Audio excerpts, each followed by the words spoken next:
Ahoy there, powder monkeys, and welcome aboard Tall Ship Tuesdays. I am Captain John Paul Jones, and this is my first address to you. Do you know what powder monkeys are? My trusty able seaman Barlow may have told you already, but I want you to hear it from me. Powder monkeys are an essential part of any sailing ship, and don't let anyone tell you different.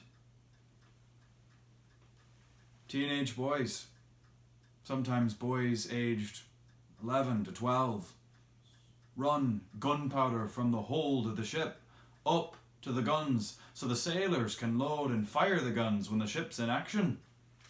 Powder monkeys must be deft, quick, and careful. Any delay from one of them could cause defeat for the entire ship. They're called powder monkeys because they carry powder by scurrying up the decks, up and down the decks like monkeys. Without their brave service, we wouldn't stand a chance in any engagement. So, a hearty thank you to all you powder monkeys out there, and welcome aboard Providence. Would you like to join our crew? I could tell you, we could use you. This is a unique time. During any time of challenge, like the American Revolution, it's important to encourage one another. Wouldn't you agree? One of the ways we do this is by telling one another stories that inspire us. Has a story ever inspired you during a challenging time? Many of my naval victories have been printed by the presses in Boston, New York, and Philadelphia and sent far and wide so patriots can read of them from Massachusetts to Georgia and take heart in our cause for freedom. Many other patriot stories have been told as well, not just mine. Can you think of other patriots whose stories we tell? George Washington, Paul Revere, Patrick Henry, and not just adult men either. No. Women like Betsy Ross and young patriots aboard our ships as powder monkeys are instrumental in our fight for independence. Matter of fact, I just received a special book fresh off the press from Philadelphia. Young Patriots, Inspiring Stories of the American Revolution by Marcella Anderson and Elizabeth Volstadt. This book is full of heroic tales by young patriots such as yourselves. Would you like to hear some?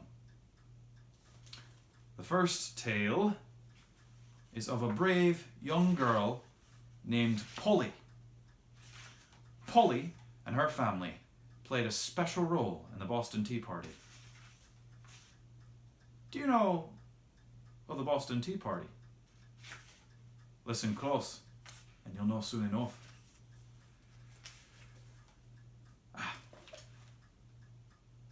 Polly and the Boston Tea Party. Polly Chandler listened to her father and brother talk about tea ships. Christmas 1773 was almost here, but it seemed as if no one in Boston could think of anything but tea. "I don't understand," she said.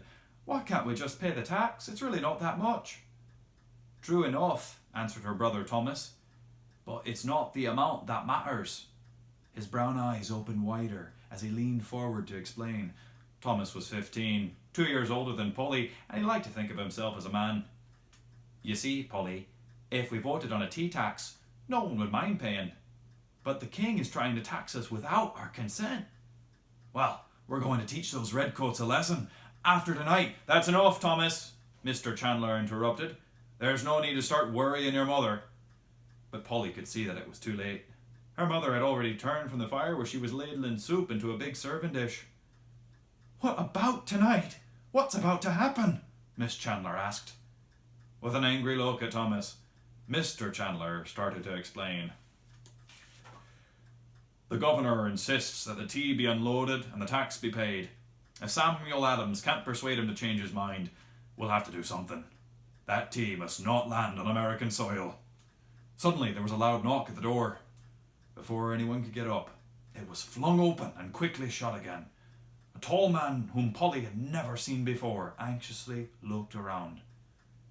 "Excuse me for barging in like this," he said, with a nod at Mrs. Chandler, "but there's no time to waste." He turned to Polly's father and pulled a bundle of papers from under his large grey overcoat. "Samuel Adams was afraid that after tonight his house might be searched, so he asked me to find a safe place for these papers. No one knows that you and Thomas are involved with us. Can we leave them here?" Polly saw her father hesitate. "For a short time," he finally said. "I don't want to trouble my family." "Of course," said the stranger, "but for now, take care that they're all well hidden.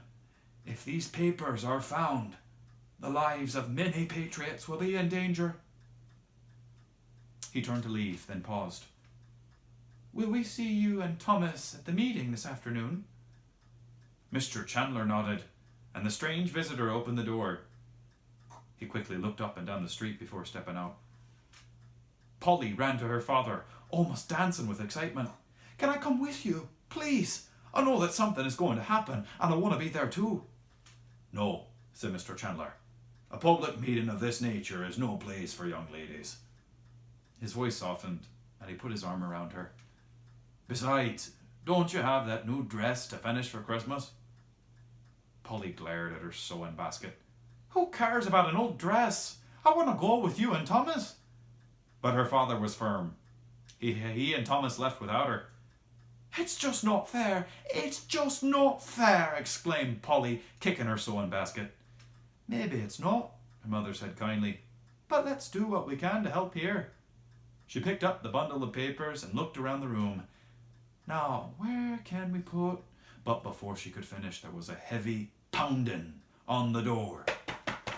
"Open up in the name of the king!" shouted a man's voice. "This is Captain Smith, and I have orders to search this house for evidence of treason."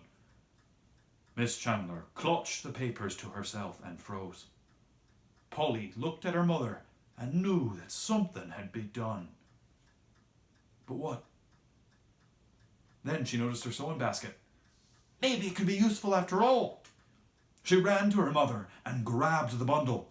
"Quick, answer the door before he thinks something is wrong." She raced back to her sewing basket and pulled out her new green dress. Then she stuffed the papers in the basket and pushed it over to the chair by the fireplace. By the time her mother had the door open, Polly was calmly sitting by the fire, mending a pair of socks. She looked as though she had been there for hours. Her wide skirt was draped over the sewing basket, which was bursting with breeches and stockings and was topped off by her half-finished dress. "Good afternoon," said the soldier, his red uniform announcing his importance. "We've heard that you're hiding information about those who oppose the king." "I don't know what you're talking about," said Polly's mother. "And there's no one here but my daughter and me, and we're not hiding anything." The soldier opened the cupboards, looked in the pantry, and turned over the big black pot that was sitting next to the fireplace. He even went up the wooden stairs, and Polly could hear him opening the wardrobe doors.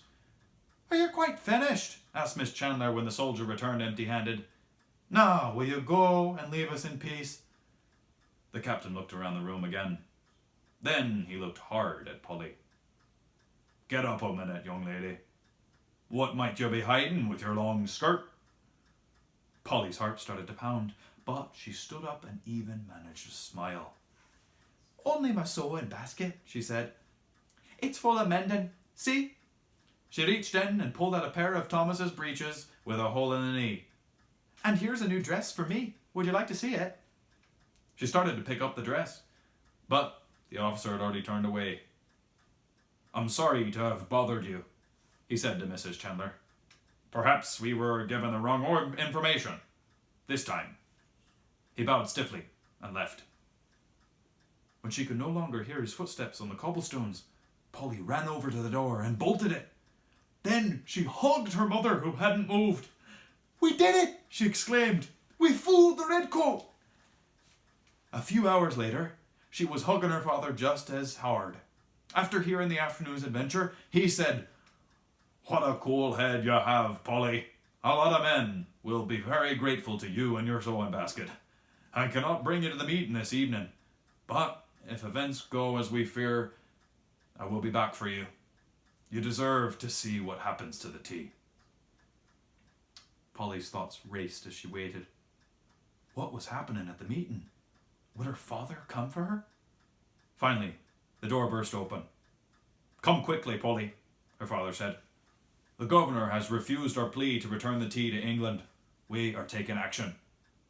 The narrow streets of Boston grew more crowded as they drew near the harbour. Polly's father pushed forward until they reached Griffin's Wharf. Look, over there, someone shouted. Polly turned to see the groups of men dressed as Indians board the tea ships.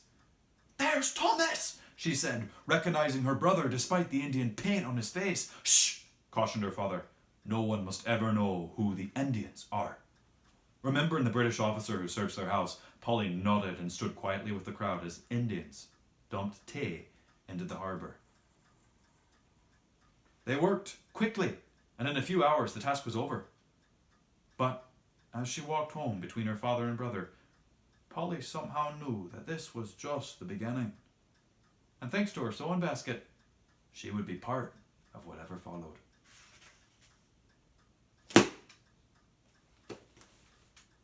What a daring tale! I especially loved how Polly hid the papers from the redcoat under her sewing basket. Smart thinking, Polly. Didn't you love that? She was creative.